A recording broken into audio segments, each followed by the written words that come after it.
அன்பார்ந்த சன்மார்க்க சான்றோர் பெருமக்களே, நாம் இந்த வள்ளலார் வருகை யூடியூபின் வழியாக வள்ளற்பெருமான் கூறக்கூடிய அந்த சுத்த சன்மார்களை கருத்துக்களை உள்வாங்கிக் கொண்டு அதை நாம் எப்படி வாழ்க்கையில் நடைமுறைப்படுத்துவது என்பதை பற்றி சிந்திக்க உள்ளோம். இந்த சிந்தனையில் நாம் வள்ளற்பெருமானுடைய முதலாக வள்ளற்பெருமானை வரவேற்போம். வருக, அருள் தருக. வந்தருள் புரிக விரைந்தது தருணம், மாமணிமன்றிலே ஞான சுந்தர வடிவ ஜோதியாய் விளங்கும் சுத்த சன்மார்க்க சத்குருவே வருக. தந்தருள் புரிக வரமெலாம் வல்ல தனியருள் ஜோதியை எனது சிந்தையில் புணர்ப்பித்து என்னடும் கலந்து செய்வித்தருள்க செய்வகையே. திருச்சிற்றம்பலம். சன்மார்க்க அன்பர்களே, நாம் அனைவருமே ஒரு சமயத்தை சார்ந்து இருந்து அதன் பிறகு தான் இந்த சுத்த சன்மார்க்க நெறிக்குள் வந்திருக்கிறோம். எனவே நாம் இருந்த சமயங்களுக்கும் இந்த சுத்த சன்மார்க்க நெறிகளுக்கும் உள்ள ஒரு ஒற்றுமை வேற்றுமைகளை கருத்தாய்வாக நாம் தெரிந்து கொள்வது நலம். அப்பொழுதுதான் நாம் இதன் பின் நாம் பார்க்கும் சுத்த சன்மார்க்க கருத்துக்களை நாம் ஏன் கடைபிடிக்க வேண்டும் என்ற அந்த தெளிவு நமக்கு ஏற்படும். முதலில் கடவுள் வழிபாடு என்று வைத்து கொண்டால் சமயங்களில் பல தெய்வ பல உருவ வழிபாடு உண்டு. பலவிதமான ஆச்சார சங்கற்ப பூஜைகள்லாம் உண்டு. ஆனால் சுத்த சன்மார்க்கத்திலே வள்ளல் பெருமான் அருட்பெருஞ்சோதி என்ற அந்த ஒளியையே கடவுளாக நமக்கு அறிவிக்கிறார். அதுதான் உண்மை கடவுள். அந்த உண்மை கடவுளை அடைய ஒரே ஒரு நிலையாகிய வழிபாடு மட்டுமே சொல்கிறார் வள்ளல் பெருமான். அந்த உயர்ந்த ஒளி வழிபாடானது நாம் உலகர் அனைவரையுமே ஒருங்கிணைக்கும் ஒருமைத்தன்மை உள்ளது. அடுத்ததாக பார்க்க போனால் சமயங்களில் பக்திக்குத்தான் முதன்மை உண்டு. பக்தியிலே எல்லாம் அடங்கிவிடும் என்று அவர்கள் கூறுவார்கள். ஆனால் சுத்த சன்மார்க்கத்தில் பக்திக்கு ஓரளவு இடம் கொடுக்கப்பட்டாலும் உயிரிறக்கத்திற்கும் பரோபகாரமாகிய உயிரிறக்கத்திற்கும் சத்துவிச்சாரமாகிய நமது ஆன்ம சிந்தனை, தன்னை அறிதல் என்ற அந்த நிலைக்கும் இறைவனை அறிதல் என்ற அந்த நிலைக்கும் மிக முக்கியத்துவம் கொடுக்கப்பட்டுள்ளது. மேலும் ஒழுக்கம்தான் இந்த அனைத்து அனுபவங்களையும் கொண்டு சேர்க்கும் என்பதை வள்ளற்பெருமான் திடமாக கூறுகிறார். அடுத்ததாக வழிபாட்டு முறையில், சமய வழிபாட்டு முறையில் பலவித ஆடம்பரமான வழிபாட்டு முறைகள்லாம் உள்ளன. இங்கு சுத்த சன்மார்க்கத்தில் எந்த ஒரு ஆடம்பரமும் இல்லை. ஆதரவற்ற ஏழை எளியவருக்கு உணவளிப்பது, பிற உயிர்களுக்கு துன்பம் வராமல் பார்த்து கொள்வது, இதுதான் இறை வழிபாடாக கூறப்படுகிறது. இதைத்தான் வள்ளல் பெருமான் அறிவார்ந்த ஜீவர்களுக்கெல்லாம் ஜீவகாருண்யமே கடவுள் வழிபாடு என்று கூறியிருப்பார். அடுத்ததாக இறை வழிபாடு என்று வந்துவிட்டாலே பலவித உருவங்களுக்கு பல விதத்தில் அலங்காரம் செய்து அதற்காக ஒவ்வொரு உருவ வேறுபாட்டையெல்லாம் காட்டி இந்த கடவுள் பெரியவர், அந்த கடவுள் பெரியவர் என்றெல்லாம் சமயத்திலே சொல்லப்பட்டுள்ளது. ஆனால் சுத்த சன்மார்க்கத்தில் அப்படியான ஒரு தனி வழிபாடு இல்லை, பொது வழிபாடு தான். அதுதான் நம்ம ஆன்ம ஒளிக்குள் உள்ளொளியாக இருக்கக்கூடிய அந்த அருட்பெருஞ்சோதி ஆண்டவரை நாம் நமது சிறநடுவில் காணக்கூடிய முயற்சி. அதைத்தான் வள்ளல் பெருமான் வடலூர் ஞான சபையிலே ஜோதி தரிசனமாக நமக்கு காட்டி அருளி உள்ளார். ஆக இங்கு ஜோதி வழிபாடு மட்டுமே நமக்கு மிக பிரதானமாக உள்ளது.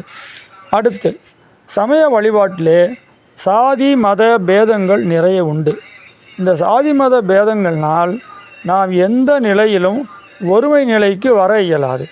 அந்த ஒருமை நிலைக்கு வர இயலாத காரணத்தினால் நாம் உண்மை கடவுளின் உண்மை அருளை முழுமையாக பெற இயலாது. இதை வள்ளல் பெருமான் தெளிவாக சொல்வார். தயவுதான் என்னை ஏறா நிலைமிசை ஏற்றியது. அந்த தயவு வர ஒருமை வேண்டும். அந்த ஒருமை எப்படி வருமெனில் அறிவும் ஒழுக்கம் ஒத்த இடத்தில் வரும் என்று சொல்லியிருப்பார். ஆக இந்த உருவ வழிபாடுகள் மட்டுமல்லாமல் பலவித ஆச்சார சங்கற்ப விருப்பங்களையும் இந்த சமய வழிபாடு கொண்டுள்ளதால் ஒரே நிலைப்பாட்டில் மக்கள் இருக்க முடிவதில்லை. ஆனால் சுத்த சன்மார்க்கத்தின் வழிபாடு என்று வரும்பொழுது ஜீவகாருண்ய ஒழுக்கத்தையும் சேர்த்து நாம் கடைபிடிக்கும் போது அதுவே முழு கடவுள் வழிபாடாக மாறிவிடுகிறது. இதை வள்ளற் பெருமான் ஜீவகாருண்ய ஒழுக்கத்தில் ஜீவகாருண்ய ஒழுக்கமே கடவுள் வழிபாடு என்று மிக தெளிவாக கூறியிருக்கிறார்.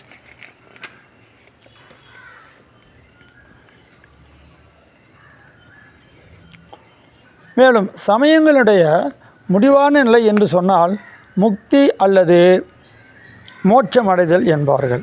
இது மனித தேகம் இறந்த பின்னர் அடைவதாக சொல்லப்படக்கூடியதாக இருக்கிறது. சித்தர்கள் என்ன சொல்கிறார்கள் என்றால் தங்களுடைய தேகத்தை கல்பமாக்கி கொண்டு சித்தி நிலைக்கு அடையலாம்னு ஜீவ சமாதி போன்றவற்றை சொல்லுவார்கள். வள்ளற் பெருமான் என்ன சொல்கிறார் என்றால் மரணமில்லா பெருவாழ்வு என்ற அந்த உயர்ந்த நிலை அடைய வேண்டும். அது இயலாத பட்சத்தில் இல்லறத்தாராக இருக்கும் நாமெல்லாம் ஜீவன் முக்தி நிலையாவது அடைய வேண்டும் என்று வள்ளற் பெருமான் மிக தெளிவாக அந்த உரைநடைப்பதில் நமக்கு கூறியிருப்பார். நாம் பின்வரும் பதிவுகளிலே அவற்றையெல்லாம் நன்கு விளக்கமாக பார்க்கலாம். இப்பொழுது ஒரு பாடலை நாம் சிந்திப்போம். தெய்வங்கள் பல பல சிந்த செய்வாரும் சேர்கதி பல பல செப்புகின்றாரும் பொய் வந்த கலைபல புகண்டிடுவாரும் பொய்ச்சமயாதியை மெச்சுகின்றாரும் மெய் வந்த திருவருள் விளக்கம் ஒன்றிலர் மேல் விளை வருகிலர் வீண்களிக்கின்றார் எய் வந்த துன்பொழித்து அவர் கருள்வீர் என்னை பள்ளி எழுப்பி இன்பம் தந்தீரே என்ற அந்த பாடல் மூலம் அற்புதமாக நமக்கு இதை விளக்குகிறார். தெய்வங்களை பல பல சிந்தனை செய்தும் தெளிவான ஒரு முடிவை வரவில்லை சமயங்கள் என்பதை இந்த பாடலிலே குறிப்பிடுகிறார்.